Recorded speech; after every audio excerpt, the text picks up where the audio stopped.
잦은 발목 염좌, 단순한 부상이 아닌 만성 불안정성의 신호일 수 있습니다.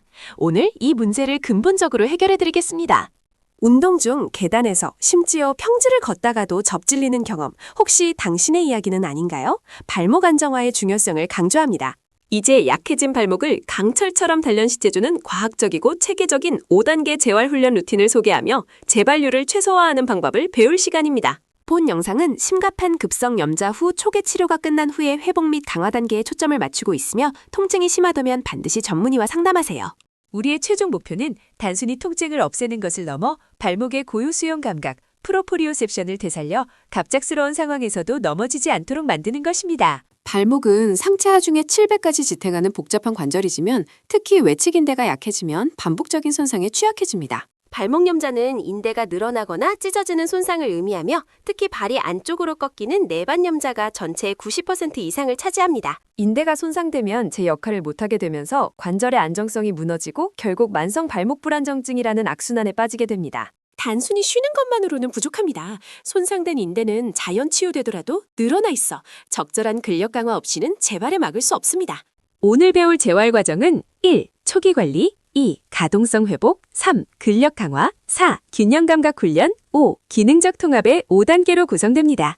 초기 관리 단계, 라이스, 폴리스, 부상 직후에는 안정을 취하고 얼음찜질, 아이스, 압박, 컴프레션, 거상을 통해 염증과 부종을 최소화하는 것이 핵심입니다. 통증이 사라지기 시작하면 움직임을 두려워하지 말고 조심스럽게 관절을 움직여 주변 근육이 굳는 것을 방지하는 것이 중요합니다. 가동성 회복 단계. 이 단계에서는 굳어진 관절의 움직임 범위를 정상화하고 부드러운 유연성을 확보하는 데 중점을 둡니다. 첫 번째 운동은 발끝으로 허공의 알파벳 또는 한글 자음을 천천히 쓰는 동작으로 모든 방향의 관절 움직임을 부드럽게 활성화시키는 데 탁월합니다. 무릎을 곧게 편 상태에서 수건을 발바닥에 걸고 몸쪽으로 당기는 동작은 종아리 뒤쪽 근육과 아킬레스건의 경직을 효과적으로 풀어줍니다. 발목을 몸쪽으로 최대한 젖히는 동작, 배측 굴곡은 특히 걷거나 뛸 때 중요한데 발목 앞쪽 근육을 깨우는 역할을 합니다. 반대로 발목을 아래로 최대한 펴는 동작, 저측 굴곡은 발차기나 점프 시 필요하며 장시간 앉아있을 때 스트레칭하기 좋습니다. 발목을 안쪽 4번과 바깥쪽 외번으로 돌리는 운동은 염좌로 손상되기 쉬운 외측 및 내측 인대 주변의 가동성을 복원하는 데 집중합니다. 근력 강화 단계.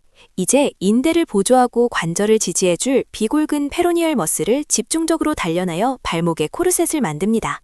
탄성밴드를 이용한 외번 저항 운동은 발목이 안쪽으로 꺾이는 염좌를 예방하는 데 가장 핵심적인 근육인 비골근을 직접적으로 강화합니다. 밴드를 다른 발에 걸거나 가구에 고정한 후 발목을 바깥쪽으로 천천히 밀어내는 것이 중요하며 발가락이 아닌 발목 관절의 움직임에 집중해야 합니다.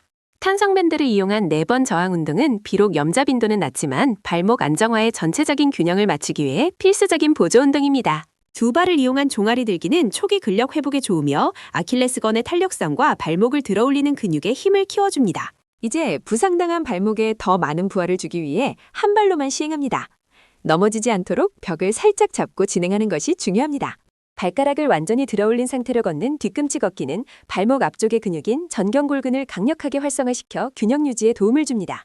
균형 감각 및 고유 수용 감각 훈련. 발목이 꺾였을 때 뇌가 즉시 반응하여 근육을 수축시키도록 반사신경을 되살리는 단계입니다. 가장 기본적인 훈련으로 평평한 바닥에서 한 발로 서서 30초 이상 버티는 것을 목표로 합니다. 발목 주변 근육의 미세한 떨림을 느껴보세요. 시각 정보가 차단되면 발목 주변 근육과 인대가 훨씬 더 많이 작동합니다. 안전을 위해 손이 닿는 곳 근처에서 눈을 감고 시도합니다. 쿠션이나 베개처럼 불안정한 표면 위에서 한 발로 서는 훈련은 일상생활에서 발생할 수 있는 울퉁불퉁한 지면에서의 반응 능력을 높여줍니다. 한 발로 선 상태에서 다른 발로 전방, 측방 등 여러 방향으로 물체를 터치하는 동작은 동적인 균형 감각과 발목 주변 근육의 협응력을 길러줍니다. 좁은 공간에서 팔자 모양으로 걷는 동작은 발목에 다양한 각도의 부하를 주면서 방향 전환 시의 안정성을 효과적으로 개선합니다. 만약 재활용품에 투자할 여력이 있다면 워블보드, 균형보드는 고유 수용 감각 훈련에 있어 최고의 도구 중 하나입니다. 보드 위에서 두 발로 서서 가장자리가 바닥에 닿지 않도록 수평을 유지하는 연습부터 시작하며 무릎을 살짝 구부려 충격을 흡수합니다. 숙련되면 한 발로 서서 수평을 유지하거나 보드를 앞뒤, 좌우로 경사지게 움직이는 동작을 추가하여 난이도를 높입니다. 제자리에서 낮게 뛰었다 착지하는 동작은 충격에 대비하는 발목의 반응 속도를 훈련시키며 통증이 없다면 조심스럽게 시작해야 합니다. 기능적 통합 및 스포츠 복귀 준비. 일상생활과 운동 환경에서 발목이 완벽하게 기능하도록 만드는 마지막 단계입니다. 낮은 상자에서 뛰어내려 착지하는 훈련은 발목이 충격을 흡수하고 안정화되는 착지 메커니즘을 강화하는 데 매우 중요합니다. 좌우로 가볍게 점프하며 착지하는 훈련은 발목이 측면 이동 시 발생하는 불안정성을 제어하는 능력을 향상시키는 데 효과적입니다. 런지를 할 때 무릎이 발목 안쪽으로 무너지지 않도록 주의하며 불안정한 자세에서의 안정성을 훈련하고 다리 근육 전체를 통합적으로 사용합니다. 빠르게 달려가다가 방향을 갑자기 바꾸는 커팅 동작은 농구나 축구 등 스포츠 복귀를 위한 필수 훈련으로 발목의 순발력을 극한으로 시험합니다. 민첩성 사다리를 이용한 훈련은 발목의 빠른 움직임과 정확한 착지 위치 제어 능력을 동시에 형성시키는 데 도움을 줍니다. 모든 강화 운동은 한 세트당 15, 20회 반복 총 3세트를 실시하며 무리하지 않는 선에서 매일 꾸준히 반복하는 것이 가장 중요합니다. 통증 없이 훈련을 완벽하게 수행할 수 있다면 다음 단계로 넘어가야 하며 지속적인 부하 증가를 통해 발목을 더 강하게 만들어야 합니다. 발목 염좌를 겪는 분이라면 쿠션이 너무 두꺼워 불안정하거나 발목을 잡아주지 못하는 신발보다는 적절한 지지력을 제공하는 신발을 선택해야 합니다. 만약 중요한 운동이나 경기 시 불안감이 있다면 키네시오 테이핑이나 발목 보호대를 사용하여 일시적인 지지력을 확보하는 것도 좋은 방법입니다. 운동 전 충분한 스트레칭과 동적 준비 운동은 발목 주변 근육의 혈류를 증가시키고 관절 온도를 높여 부상 위험을 크게 낮춥니다. 운동 후에는 반드시 정적인 스트레칭을 통해 수축된 근육을 이완시키고 관절의 유연성을 유지하며 회복 속도를 촉진해야 합니다.